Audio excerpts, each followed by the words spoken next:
സംസ്ഥാനത്തുടനീളം വിജയദശമി ദിനത്തിൽ അറിവിന്റെ ആദ്യാക്ഷരം നുകരുകയാണ് കുരുന്നുകൾ. രാവിലെ മുതൽ തന്നെ ക്ഷേത്രങ്ങളിൽ വലിയ തിരക്കായിരുന്നു. സാംസ്കാരിക കേന്ദ്രങ്ങളുമൊക്കെ എഴുത്തിനിടത്തിൽ ചടങ്ങിനെത്തിയത് പതിനായിരങ്ങളാണ്.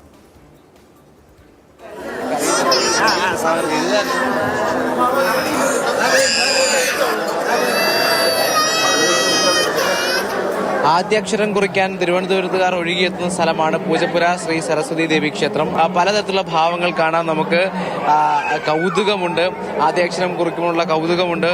പിണക്കം കാട്ടുന്നവരുണ്ട്, പരിഭവം കാട്ടുന്നവരുണ്ട്, കരയുന്നവരുണ്ട്. എന്തായാലും മുൻ IAS ഉദ്യോഗസ്ഥൻ ബിജു പ്രഭാകർ ഉണ്ട്, ഒപ്പം ചാണ്ടി ഉമ്മനുണ്ട്. അങ്ങനെ നിരവധി ആളുകൾ കുട്ടികൾ ആദ്യാക്ഷരം എഴുതിക്കുകയാണ്. സാർ, ആദ്യാക്ഷരം കുറെ കുട്ടികൾ ഒന്ന് എഴുതി, എങ്ങനെ തോന്നുന്നു? അത് എൻ്റെ കൈകൊണ്ട് നല്ലൊരു ഉയരത്തിലേക്ക് എത്തിക്കാനായിട്ടൊരു തുടക്കം കുറിക്കുക എന്ന് പറയുന്ന ഒരു വലിയ പുണ്യമാണ്. ചില കുട്ടികൾ ഈ ഭയങ്കര കൗതുകത്തോടെ ഞങ്ങൾ എഴുതാൻ വന്നവരാണെന്ന ബോധ്യത്തിൽ അതേ കൗതുകത്തോടെ സ്വയം എഴുതി തുടങ്ങുന്നവർ പോലും ഉണ്ട്. കഴിഞ്ഞ വർഷം ഞാൻ ഉണ്ടായിരുന്നു, ഈ വർഷം ഇവർക്ക് നിർബന്ധം, അപ്പൊ ഞാൻ വന്നു പോകും. എഴുതി കഴിഞ്ഞിട്ട് വീണ്ടും എഴുതാണല്ലേ കുട്ടി? പേര്. ഈ കാഴ്ച തന്നെയാണ് പൂജപ്പുരയിൽ നിന്ന് നമുക്ക് പങ്കുവയ്ക്കാനുള്ളത്. പേരെന്തോ?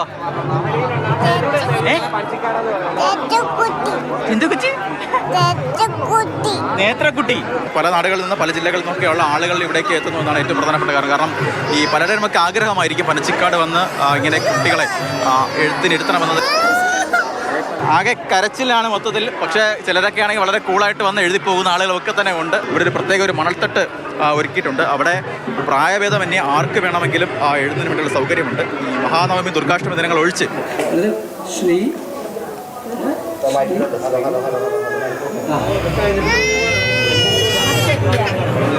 വിദ്യാരംഭ ചടങ്ങുകൾക്ക് ഏറെ പ്രസിദ്ധിയാർന്ന, അല്ലെങ്കിൽ അതിന് വളരെ പ്രാധാന്യം നൽകുന്ന ക്ഷേത്രങ്ങളിലൊന്നാണ് പറവൂർ ദക്ഷിണ മൂകാംബിക ക്ഷേത്രം. കൊല്ലൂരിൽ എത്താൻ സാധിക്കാത്ത ആളുകൾ വരെ ഇവിടെ ദക്ഷിണ മൂകാംബിക ക്ഷേത്രത്തിലെത്തി, പറവൂരിലെത്തി കുരുന്നുകൾക്ക് വിദ്യാ ആരംഭം, ആദ്യാക്ഷരം കുറിക്കുന്ന ഒരു ക്ഷേത്രം കൂടിയാണ്. എന്താ പേര് പറ? എന്തൊന്നാ എഴുതിയത്? അരി നിറച്ച ആ ഒരു പ്ലേറ്റിൽ അവരുടെ ഹരിശ്രീ ഗണപതയെ നമ എന്നുള്ള ഒരു ആദ്യ അക്ഷരം കുറിക്കുമ്പോൾ പലരിലും ആ ഒരു കൗതുകം പ്രകടമാണ്. എന്നാലും ചിലരുടെ കരച്ചിൽ നമുക്ക് വിട്ടൊഴിയാൻ സാധിക്കില്ല.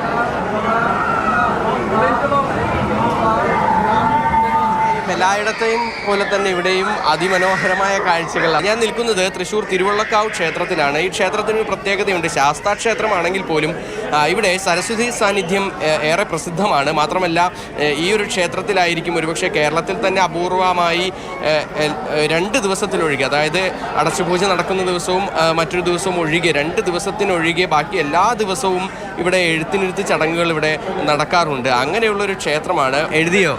ഇല്ല, നാവ് നീട്ടി കൊടുത്തതാ. മോതിരം വെക്കാൻ നോക്കിയപ്പോ കരഞ്ഞു തുടങ്ങി, പിന്നെ നിർത്തണില്ല.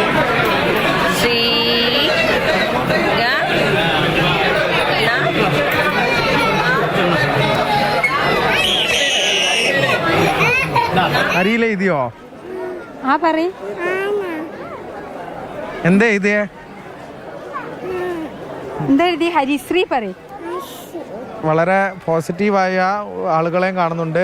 ചെറിയ സങ്കടമുള്ളവരുണ്ട്, അത് കുറച്ച് പിടിവാശിയൊക്കെ ഉള്ളവരുണ്ട്. എന്താ പേരെന്താ? അരിയിൽ എഴുതിയോ? എന്താ എഴുതിയേ? നിങ്ങൾ ഒരു തലമുറയെ ഒരു വിദ്യാഭ്യാസത്തിന് ഇറക്കി വിടുകയാണ്. അത് ചെറിയ കാര്യമാണോ? അതിന് നമ്മളൊരു നിമിത്തമാവുകയാണ്. എന്തായാലും ആദ്യാക്ഷരം കുറിക്കുന്ന കുരുന്നുകളുടെ തുടക്കം മനോഹരമാകട്ടെ. അഴീക്കോട് ദേവീക്ഷേത്രത്തിലാണുള്ളത്. ഒരുപാട് കുരുന്നുകൾ ഇവിടെ വാശി പിടിച്ച് കരയുന്നുണ്ട്. ചിലർക്കൊക്കെ വലിയ കൗതുകമാണ്. എഴുത്തിനിരിക്കുമ്പോൾ അവർ വാശി പിടിക്കുന്നുണ്ട്. ചിലർ ഒരു കൗതുകമുണ്ട്, ചിലർ സന്തോഷത്തിലാണ്, ചിലർക്കൊന്നും ഒരു പ്രശ്നമില്ല. ഹരിശ്രീ എഴുതിയോ? എന്താ എഴുതിയേ? ഇഷ്ടായോ? ആദ്യാക്ഷരം കുറിക്കുന്ന കുരുന്നുകൾക്ക് ഒരു സമ്മാനമായി മേൽശാന്തിയും അതോടൊപ്പം തന്നെ കീശാന്തിയും സമ്മാനങ്ങൾ കൂടെ നൽകുന്നുണ്ട്. ചെറിയ പുസ്തകങ്ങൾ, അതോടൊപ്പം തന്നെ പ്രസാദങ്ങളൊക്കെ നൽകുന്നുണ്ട്. ക്ഷേത്ര ദർശനത്തിന് വേണ്ടിയിട്ടും ഒരുപാട് ആളുകൾ എത്തുന്നുണ്ട്. മാതൃഭൂമി ന്യൂസ്, കോഴിക്കോട്.